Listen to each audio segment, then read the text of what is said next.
السلام علیکم ورحمۃ اللہ وبرکاتہ۔ حضرات ناظرین و سامعین، ایک بہت اہم سوال جس کے بارے میں لوگ کثرت سے سوال کرتے ہیں اور کرنا بھی چاہیے،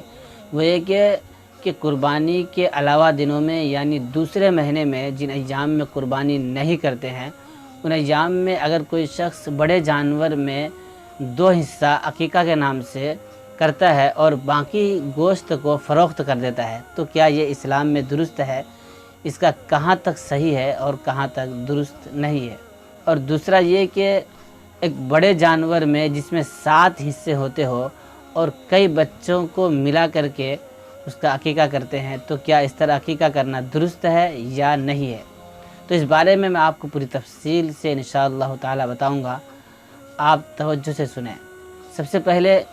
اگر کوئی شخص ایک بڑا جانور قربانی کے علاوہ دنوں میں جس میں 2 حصے عقیقہ کے نام سے کرتا ہے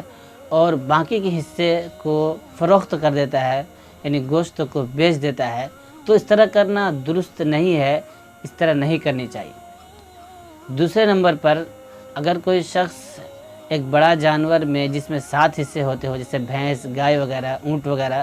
تو اس میں کئی بچوں کا اگر وہ عقیقہ دیتا ہے تو دے سکتا ہے، درست ہے۔ یعنی جس طرح قربانی کے دنوں میں عقیقہ کرتے ہیں،